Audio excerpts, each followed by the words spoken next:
Okay, chapter number 11, radiation and dual nature of matter.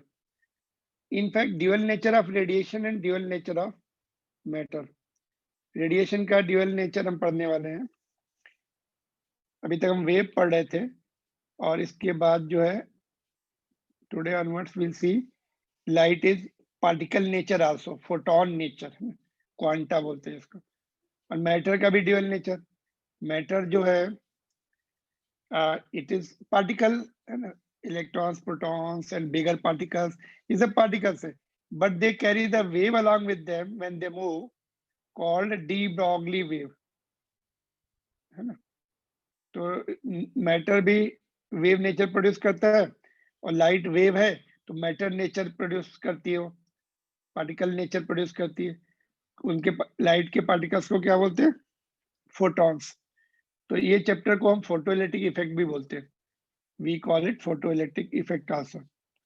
Short में कभी बोलेंगे तो फोटोइलेक्ट्रिक इफेक्ट, ठीक है। तो दिस इज इंटरेस्टिंग चैप्टर। देखो इसमें बहुत सारे अच्छे अच्छे पॉइंट्स हैं। इसके इफेक्ट तुम्हें पता है? तुमने have you observe the have you seen the application of photoelectric effect in day to day life? तो पहले उसी को डिस्कस करते हैं, जो फोटोइलेक्ट्रिक इफेक्ट कहाँ यूज होता है। देखो फोटोइलेक्ट्रिक इफेक्ट होता क्या है वो बता दूं पहले। जब फोटॉन्स पड़ते हैं, जब लाइट पड़ती है मेटल के ऊपर, तो उसमें से इलेक्ट्रॉन्स निकलते हैं अंडर सर्टेन कंडीशन। तो that phenomena is called photo electric effect. मतलब फोटोन पड़े, इलेक्ट्रॉन्स निकले जो कि इलेक्ट्रिसिटी से रिलेटेड होते हैं, उससे इलेक्ट्रिसिटी बनती है, तो इलेक्ट्रिकल इफेक्ट होता है उससे, रेडिएशन से। तो इस चैप्टर में फोटॉन्स जब मेटल पे पड़ेंगे इलेक्ट्रॉन्स निकलेंगे। और एक्सरेज जो है वो अपने कोर्स में नहीं है, एनसीईआरटी बुक में नहीं है, बट कभी कभी उसके क्वेश्चन आता है। एक्सरेज का उल्टा होता है। देखो एक्सरेज में क्या, टारगेट के ऊपर इलेक्ट्रॉन्स पड़ते हैं और फोटॉन्स निकलते हैं, एक्सरेज निकलती है। X rays are photons. Production of X rays is opposite to the photoelectric effect. Photoelectric effect में क्या होगा? मेटल के ऊपर इलेक्ट्रॉन्स, मेटल के ऊपर फोटॉन्स पड़ेंगे, ये फोटॉन्स हैं, सर्टेन वेवलेंथ के फोटॉन्स होते हैं, वो पड़ेंगे तो इलेक्ट्रॉन्स निकलेंगे। एक्सरेज में क्या होता है? इलेक्ट्रॉन्स मेटल पे हिट करते हैं तो एक्सरेज निकलती हैं, फोटॉन्स निकलते हैं। तो ये production of X rays and photoelectric effect both are opposite in effects, है ना। अपोजिट, उनका अपोजिट काम होता है। एक में इलेक्ट्रॉन निकलते हैं फोटॉन पड़ने से एंड वाइस वर्सा, ठीक है। तो पहले इसका मैं तुम्हें एप्लीकेशन बता दूंगा, कहाँ कहाँ यूज करते डे टू डे लाइफ में फोटोइलेक्ट्रिक इफेक्ट को। फोटोइलेक्ट्रिक इफेक्ट से फोटो सेल बनाया जाता है। फोटो सेल मतलब बल्ब जैसा दिखता है, वो ऐसा छोटा सा रहेगा। ये उसकी फोटो सेंसिटिव प्लेट पड़ेगी, उस पर प्लेट रहेगी, उस पर रेडिएशन पड़ेगा, वहां से इलेक्ट्रॉन निकल के इधर आएंगे, सर्किट कंप्लीट हो जाता है। इलेक्ट्रॉन जब इधर आएंगे तो सर्किट कंप्लीट हो जाएगा, है ना। तो इसका काम क्या, बहुत बहुत स्मॉल करंट होता है ये, micro ampere, but it plays the very big roles. For example automatic opening of the doors in malls. Malls में जाते हैं जैसे, है ना, शोरूम्स वगैरह में, तो ऑटोमेटिक खुलता है। तो क्या होता है कि फोटोइलेक्ट्रिक इफेक्ट चालू रहता है, तुम सामने आ गए उसके, तो लाइट इसके ऊपर पड़ना बंद हो गई या कम हो गई, तो ये करंट कम हो जाएगा, तो यहाँ से मतलब सप्लाई बंद हो जाएगी, तो डोर खुल जाता है। फिर तुम क्रॉस करके आगे आ गए, फिर सप्लाई चालू हो जाती है, फिर बंद हो जाता है। तो very small current is useful in breaking and making the circuits. Circuit को मेक एंड ब्रेक किया, काम हो जाता है फिर। या फिर काउंटिंग डिवाइसेस एट ऑडिटोरियम्स में, जितनी बार क्रॉस करके जाएंगे इसके सामने से, डोर, जो डोर रहता है इंट्रेंस डोर, जिसमें केज जैसा है ना, आई मीन जो इंट्रेंस डोर रहते, क्रॉस करके सिक्योरिटी डोर भी जो रहते, क्रॉस करके जाते, जितनी बार इंटरप्शन होगा लाइट का उतनी काउंट हो जाएगी, provided 2% should not be entering together. एक एक करके जाएंगे तो बराबर काउंटिंग हो जाती है। बर्गलर अलार्म, है ना, उसमें इनविजिबल लाइट यूज करते हैं। ऑफकोर्स सभी में इनविजिबल लाइट यूज करते हैं, सो दैट डिस्टर्ब नहीं होना चाहिए, बार बार लाइट सामने नहीं पड़नी चाहिए। तो बर्गलर अलार्म में इंफ्रारेड वगैरह, तो उसके सामने कोई आ गया थीफ वगैरह, तो इंटरप्शन, करंट बंद हो जाएगा, अलार्म रेज हो जाएगा ना। फायर अलार्म में भी यूज करते हैं। हीट से करंट, हीट से आई मीन हीट रेडिएशन से सर्किट कंप्लीट हो जाएगा, इलेक्ट्रॉन्स इमिट होंगे यहाँ पर, तो सर्किट कंप्लीट हो जाएगा, अलार्म रेज हो जाता है। Reproduction of sound in motion pictures and television, जो मूवी देखते हैं उसमें साइड में ऑडियो इनबिल्ट रहती है, हर रील के हर सीन के साथ। जब रेडिएशन पड़ता है तो वो ऑडियो एक्टिवेट हो जाती है, तो इसलिए कभी मिसमैच नहीं होता, जो सीन है उसी का ऑडियो सामने रहता है ना। तो फोटोलिटिक इफेक्ट से वो एक्टिव हो जाती है वो audio. Also, minor flaws or holes in metal sheets. So there are many purposes of photolytic effect in day-to-day life. तो सबसे पहले हम लोग photons के बारे में डिस्कस करते हैं। Light consists of tiny particles called photons, है ना? Energy particles of light also called quantas. कितनी एनर्जी होती है? Energy is equal to energy of photon is E is equal to H into nu. New को हम लोग F लिख रहे हैं, फ्रीक्वेंसी को न्यू सिंबल हटा के एफ लिख रहे हैं, एच एफ, और F is equal to C by lambda, since C is equal to F lambda होता है। Speed of light is equal to product of frequency and wavelength, है ना। तो यहां से चेंज कर लेंगे, तो एफ की value C by lambda put कर दी, तो most of the time lambda दिया होता है तो एनर्जी निकाल सकते हैं। ये दोनों कांस्टेंट है, देखो एच एंड सी कांस्टेंट है, लेमडा दिया है, तो वी कैन फाइंड आउट। दोनों फार्मूले extensively used. H is what? H is the Planck's constant, which is nearly 6.6 into 10 to the power minus 34. Quite a low value. Minus 34 बहुत कम value होती है, you know, very, very small. All right. And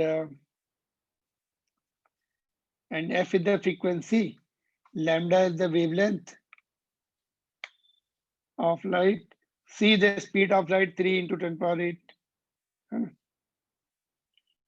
And momentum of photon क्या होता है? E by C होता है. Energy divided by speed. Momentum of photon P is equal to energy of photon divided by speed of light is momentum. But we know E is equal to HF. HF put कर दिया, और since C is equal to F lambda, तो C by F by C will be lambda, नीचे आ जाएगा। तो ये formula use करते हैं, ये डी ब्रॉगली फार्मूला जैसा है, देखो डी ब्रॉगली हम पढ़ेंगे, उसमें भी ऐसा मेटल पार्टिकल के लिए ऐसा रहता है, और ये फोटोन के लिए भी सेम रिजल्ट आ रहा है। It comes from this only, यहाँ से आ रहा है, फोटोन का मोमेंटम इससे दिया जाता है, बट वहां से हमने प्रूव किया it comes like this, which is similar to the de Broglie wave of the particles. Lambda इधर आ जाएगा, तो de Broglie wave of the particle बन जाएगा, पी को इधर ले आएंगे। लोग केमिस्ट्री में पढ़ा था तुम लोगों ने de Broglie wave? Do you have any idea?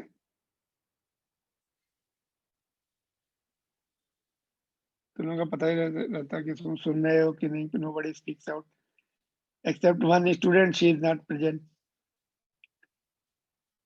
बाकी कोई बोलता ही नहीं, रिस्पॉन्ड ही नहीं देता। तुम लोग सुन रहे हो कि नहीं, क्लास में हो कि नहीं, ये बताओ।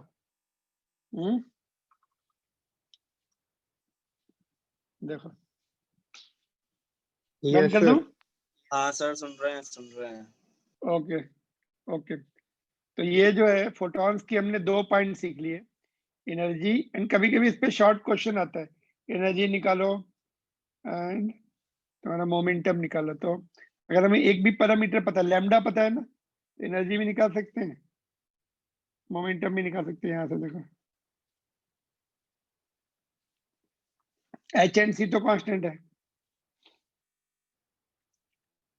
फ्रीक्वेंसी पता है तभी भी निकाल सकते हैं, फ्रीक्वेंसी पता है तो ये देखो फ्रीक्वेंसी से पहले लैम्डा निकाल लो, फिर निकालो, नहीं तो फ्रीक्वेंसी वाला formula.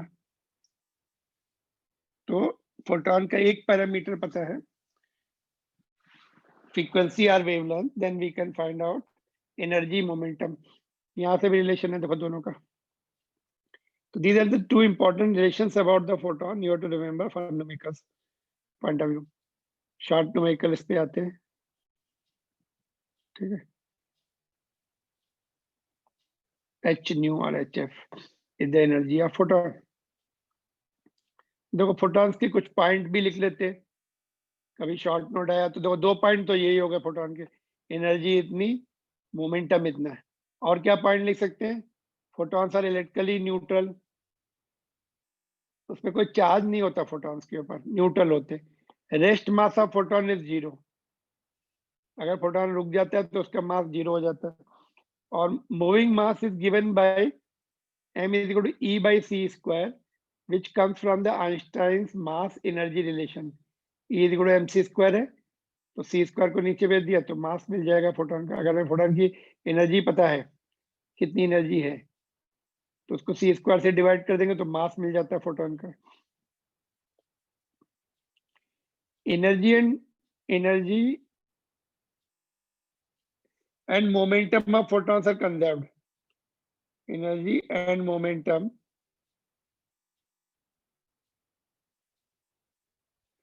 of photons are conserved but not the number of photons। किसी मेटल प्लेट पे फोटॉन्स पड़ते हैं तो अब्जॉर्ब हो जाते हैं, वो नंबर कंजर्व नहीं रहते, ऑलमोस्ट पूरे वैनिश हो जाते हैं ना, वो अपनी एनर्जी ट्रांसफर कर देते हैं, मोमेंटम ट्रांसफर कर देते हैं, तो दे आर नॉट कंजर्व्ड। ठीक है, तो ये 5-6 पॉइंट हो गए, 3 ये और 2 ऊपर है ना। 5 points I have told you, energy momentum की रिलेशन, और they are neutral, rest mass is 0, moving mass is calculated by E equal to mc square, and उनकी एनर्जी एंड मोमेंटम कंजर्व रहेगा, बट खुद नंबर ऑफ पार्टिकल्स कंजर्व नहीं रहेंगे, observe हो जाते हैं, एनर्जी ट्रांसफर कर देते हैं अपनी पूरी। ठीक है, तो this is all about your photon. और ये मैंने उसके वो बता दिया एग्जांपल। एक क्वेश्चन है एनसीईआरटी बुक में, सपोज बल्ब है या ट्यूबलाइट है, कितने फोटॉन्स पर सेकेंड इमिट करेगी वो, तो बहुत आसान है निकालना। नंबर ऑफ फोटॉन्स कितने इमिट हो रहे हैं ट्यूबलाइट से या बल्ब से या किसी और लाइट सोर्स से। तो अगर हमें पावर पता है उस सोर्स का, पावर क्या होता है, energy by time, energy upon time, और एक फोटोन की एनर्जी पता है, ये टोटल एनर्जी हो जाएगी बल्ब की, एनर्जी पर यूनिट टाइम हो जाएगी, और एक फोटोन की एनर्जी पता है, तो डिवाइड कर देंगे टोटल एनर्जी को, एक एनर्जी या फोटोन से डिवाइड करेंगे तो नंबर ऑफ फोटोन मिल जाते हैं पर second, because power is energy पर सेकंड, वाट होता है ना, जूल पर सेकंड। तो पावर लिख दो, total power of the bulb, और एनर्जी ऑफ फोटोन से डिवाइड कर दो, तो इतने number of photon, N is the number of photons per second मिल जाएंगे। टोटल टाइम में निकलना है तो जितने टाइम में निकलना है इनटू टी कर दो, ये तो पर सेकंड कितने इमिट हो रहे हैं, therefore number of photons emitted in time t will be given by, will be equal to, यहाँ पर थोड़ा सा गैप करके n, फिर से n लिख देते हैं एक बार, in time t will be given by n is equal to, time से मल्टीप्लाई कर दो उसका, और f is equal to c by lambda, तो c नीचे आ जाएगा, लैम्डा ऊपर चला जाएगा। लैम्डा पता है तो ये फार्मूला यूज कर लो, f पता है तो ये फार्मूला यूज कर लो। ठीक है, तो ये क्वेश्चन है देखो 100A7, क्वेश्चन नंबर 7 है। आई थिंक टाइम अभी कंप्लीट होने वाला होगा, नो प्रॉब्लम। 100 वाट का sodium lamp radiates energy uniformly in all the directions. Lamp is located at centre of the large sphere but absorbs all the sodium light which is incident on it. The wavelength of sodium light is this much. What is the energy? What is the energy of photon? Energy of photon तो अभी हमने formula सीखा हमने, E equal to h nu होता है, hf होता है,